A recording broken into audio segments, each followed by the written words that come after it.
not the least, we have International School of Pakistan, Khaitan, performing for us. So please welcome with a round of applause Mr.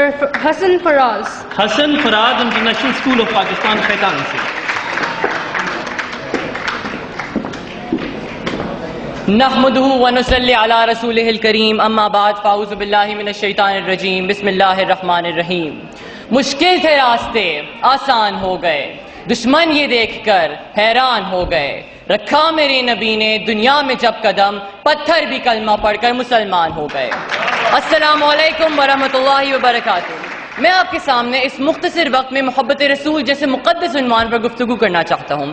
معزز سامعین، اس دنیا میں ہزاروں لوگ ایسے گزرے ہیں کہ جن کو نہ تو ہم نے دیکھا ہے، نہ تو ہماری ان سے کوئی رشتہ داری رہی ہے، اور نہ ہی ہمیں ان سے کوئی مالی یا جانی فائدہ حاصل ہو رہا ہے، لیکن اس کے باوجود ہم ان سے محبت کرتے ہیں، ان سے عقیدت رکھتے ہیں اور ان کے تذکرے بھی کرتے ہیں. لیکن کیوں ہم ان سے محبت، ان سے عقیدت اور ان کے تذکرے ان کی خصوصیات اور کمالات کی وجہ سے کرتے ہیں؟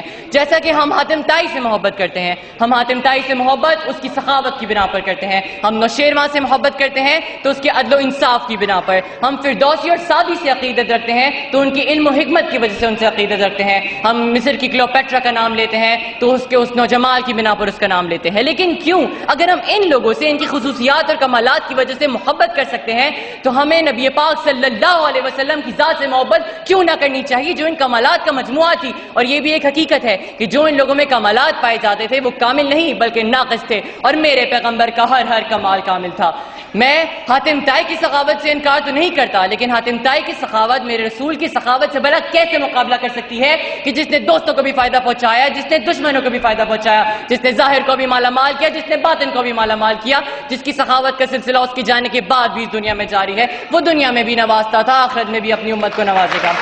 میں نوشیروان کے عدل و انصاف سے بھی انکار تو نہیں کرتا، لیکن نوشیروان کا عدل و انصاف میرے رسول ہاشمی صلی اللہ علیہ وسلم کے عدل و انصاف سے بھلا کیا نسبت رکھتا ہے کہ جس نے عرب کی ظالمانہ ماحول میں عدل کے میٹھے چشمے جاری کر دیے اور جس نے یہ تک کہہ دیا کہ میری بیٹی فاطمہ بھی اگر چوری کرے گی تو ہم اس کے بھی ہاتھ کاٹ دیں گے. میرے دوستوں، ہم مصر کی کلیوپیٹرا کا نام کیوں لیتے ہیں؟ کیونکہ خاک کو آسمان سے اور ذرے کو پربت سے بھلا کیا نسبت ہے؟ میرے پیغمبر کو مقابلہ تو مصر کے وہ حسین بھی نہیں کرتا جس دیکھ کر چند عورتوں نے اپنے ہاتھ کاٹ لیے تھے اور ان کے ہوش و آواز گم ہو گئے تھے. کمال حسن یوسف پر فقط عاشق زلیخا تھی، خدا خود جس پہ عاشق ہے وہ صورت ہے محمد کی. آج دنیا والے کسی کی ذہانت پر ناز کرتے ہیں تو کسی کی دیانت پر ناز کرتے ہیں، کسی کے حسن پر ناز کرتے ہیں تو کسی کی سخاوت پر ناز کرتے ہیں، کسی کی دولت پر ناز کرتے ہیں تو کسی کے اثار پر ناز کرتے ہیں. تو میں اس نبی پر ناز کیوں نہ کروں جس میں یہ ساری خصوصیات پائی جاتی تھی؟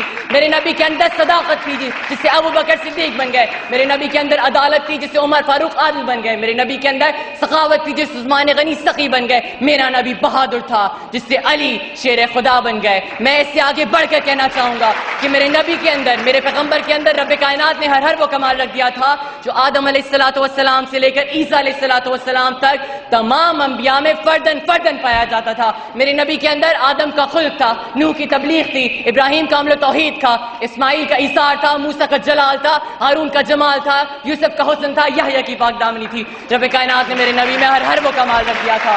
میں کہتا ہوں جسے حضرت محمد صلی اللہ علیہ وسلم سے محبت نہیں، اسے پاک دامنی سے محبت نہیں، اسے صداقت سے محبت نہیں، اسے شرافت سے محبت نہیں، اسے عجز و انکساری سے محبت نہیں، اور جسے اخلاقیات سے محبت نہیں اسے انسانیت سے محبت نہیں، اور جسے انسانیت سے محبت نہیں وہ انسان نہیں، وحشی درندہ ہے. بلکہ میں تو سمجھتا ہوں ایسے دل والے انسان میں دل نہیں پتھر کا ٹکڑا ہے، اور جس انسان کے دل میں الفت رسول کی لگن نہیں، نبی کریم کی الفت کا جذبہ نہیں، ایسے دل والا انسان فاسق تو ہو سکتا ہے، فاجر تو ہو سکتا ہے، منافق تو ہو سکتا ہے، کافر تو ہو سکتا ہے، لیکن ایسے دل والا انسان مومن و مسلمان نہیں ہو سکتا. میرے دوستوں، مومن و مسلمان نہیں ہو سکتا. میرے نبی نے فرما دیا لا یؤمن احدکم حتی اکون احب الیہ من والدی و ولدی والناس اجمعین. تم میں سے کوئی شخص اس وقت تک ایماندار نہیں ہو سکتا جب تک کہ میں اسے اس کی اولاد سے زیادہ، اس کے والدین سے زیادہ اور سب سے زیادہ محبوب نہ ہو جاؤں.